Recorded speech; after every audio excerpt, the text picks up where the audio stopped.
애널리스트 모닝뷰로 또 오늘장 또 2월장에 대한 시각을 정리해 보도록 하겠습니다. 세 분 의견 오늘 모아봤습니다. 수급을 먼저 중시해 보자. 신중호 하나증권 책임연구원. 높아진 위험자산 선호도 반영하고 있다. 임택은 신영증권 선임연구원. 속도 조절 보이겠지만 큰 방향은 우상향으로 갈 것 같다. 최진 대신증권연구위원입니다. 전반적으로 긍정적 평가들을 머금고 2월을 출발하네요. 한 분씩 의견 듣겠습니다. 한화증권 투자분석팀 신중호 책임연구원입니다. 안녕하세요. 예, 안녕하세요. 수급을 보자. 예, 수급이 어떻습니까? 제가 수급을 보자고 보내드린 이유는 사실은 긍정적인 요인보다는, 일단 1월에 강하게 들어왔던 유동성 랠리가 2월에는 오히려 좀 편으로 되돌아가는 시간이 될 것이다 라는 점을 강조하기 위해서 말씀드렸는데요. 전통적으로 2월에는 중소형주가 상대적으로 강세 현상을 보여왔다는 점을 잘 활용할 필요가 있겠습니다.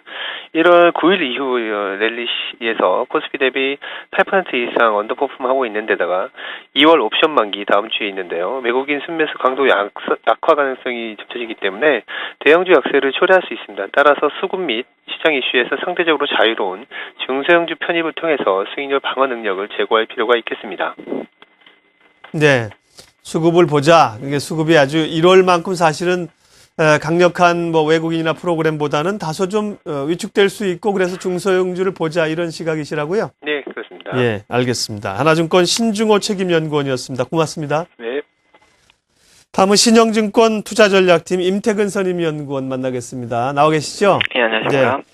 높아진 위험자산 선호도. 이제 투자자들이 위험자산을 선호한다는 건 그만큼 이제 주식이 유리해 보인다는 거죠. 예, 그렇습니다. 아무래도 이제 전형적으로 보여지는 안전자산 대비 이제 좀 위험자산들에 대한 선호도가 이제 시장 전반에서 좀 높아지고 있는 것을 확인해 볼 수가 있는데요.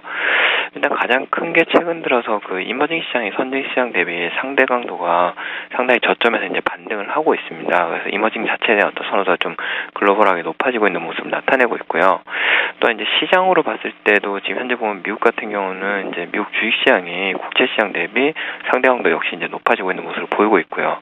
또한 이제 섹터로 조금 이제 나눠서 이제 접근을 해보면은 아무래도 좀 더 경기 방어적인 섹터의 성격을 좀 가지고 있는 유틸리티가 사실 이제 지난해 12월까지 이제 상당히 강세를 보였었는데요. 최근 들어서 어떤 소재 섹터가 유틸리티 섹터 대비 상대 강도 자체가 대단히 높아지고 있는 모습을 보이고 있습니다. 이런 이제 모습들을 확인했을 때는 위험 자산에 대한 선호도가 점차 이제 높아지고 있는 모습을 확인할 수 있는 것이고요. 이 부분은 분명히 주식시장에 상당히 긍정적으로 작용할 것으로 보입니다. 예. 임택은 선임연구원이었습니다. 고맙습니다. 예, 감사합니다. 네. 최진 연구위원 이어서 만나겠습니다. 속도 조절은 있겠지만 큰 방향은 상승세로 보셨는데요. 2월 전망 좀 더 자세히 해주십시오. 예, 기존 2월과 4월 유로존의 대규모 국채 만기를 앞두고 하락이 우려되었었던 1월 증시 같은 경우에서는 결국 오히려 7% 이상의 상승세를 기록하면서 장을 마감했었는데요. 이처럼 1월 증시의 상승세를 이끈 것은 무엇보다도 이 12의 장기 대출 프로그램이 시장의 예상치를 넘어서 빠르게 유로존의 유동성 리스크를 완화시켰고 또한 유로존 국채 시장의 안정세를 이끌었기 때문으로 볼 수 있을 것 같습니다.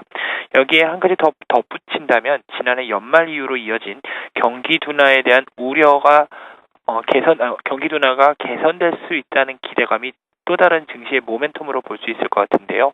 이는 지난해 각국들의 4분기 GDP 증가율이 예상만큼 크게 악화되지 않았기 때문으로 볼 수 있을 것 같습니다. 먼저 유럽 같은 경우에서는 현재 그리스의 2차 구제금융 지원과 관련돼서 1월 중순 이후에 불협화음이 좀 불거지고 있기는 하지만 장기대출 프로그램 시행에 따른 유로존 국채시장의 안정은 2월에서 4월까지의 국채 만기를 앞두고 우려감은 상당 부분 줄여줄 수 있을 것으로 판단되고 있습니다. 또한 2월 달에 추가적인 LTRO 시행을 앞두고 있다는 점은 상반기 유럽 금융권의 자본 확충 문제를 차지하더라도 안정감을 좀 더 유지시킬 수 있을 것으로 보여지고 있고요. 이에 반면 지난해 연말 이후로 이어지고 있는 경기 회복에 대한 기대감은 다소나마 좀 속도 조절을 보이지 않을까 이렇게 판단하고 있는데요. 연말 고용지표 개선 등 일부 경제지표의 개선세로 미국 경기에 대한 경기 회복 기대감이 빨라졌다면은 이제 이후부터는 미국의 경기 회복 기대감이 다소 속도 조절을 좀 더 볼 수 있을 것 같습니다. 최근 4분기 미국의 GDP 성장률이 시장의 기대치에 미치지 못했고요. 좀 더 살펴보자면 소비가 예상만큼 빠르게 회복되지 못하고 있다는 점에서 경기 회복에 대한 기대감이 좀 낮아지고 있는 상황인데요. 이와 관련돼서는 일단 이번 주에 있을 1월 ISM 제조업 지표와 주말 고용 지표의 글로벌 증시에 관심이 모아질 것으로 보여지고 있습니다. 이와 관련돼서 또한 중국 금일에 오늘 장중에 발표될 1월 PMI 제조업 지표도 12월 대비 좀 더 둔화되면서 50선 이하로 나타날 수 있기 때문에 경기 회복 모멘텀은 다소 약화될 것으로 보여지고 있습니다. 하지만 이처럼 국내 증시 같은 경우에서는 속도 조절은 나타날 수 있겠지만 반등 추세 국면은 좀 더 이어질 것 같습니다. 과거 경험상 1월 증시의 강세 이후에 2월 증시가 힘을 쓰지 못해서는 징크스가 있긴 하지만은 현재 외국인 매수와 관련해서 유럽 자금의 쇼커버링을 제외하더라도 미국 내 해외 주식형 펀드 자금이 유입이 계속 지속되고 있다는 점에서 2월 중 외국인들의 순매도 전환 가능성은 적을 것으로 보여지고 있고요. 이에 중기적으로 봤을 때는 수급 여건과 더불어서 향후 실적 개선이 주목되고 있는 IT 업종과 소재 업종이 좀 더 주목을 받지 않을까 이렇게 판단하고 있습니다. 네, 2월의 지수 전망은 어떻게 하세요? 2,000포인트 한번 볼 수 있을까요? 대신님 거 시각은.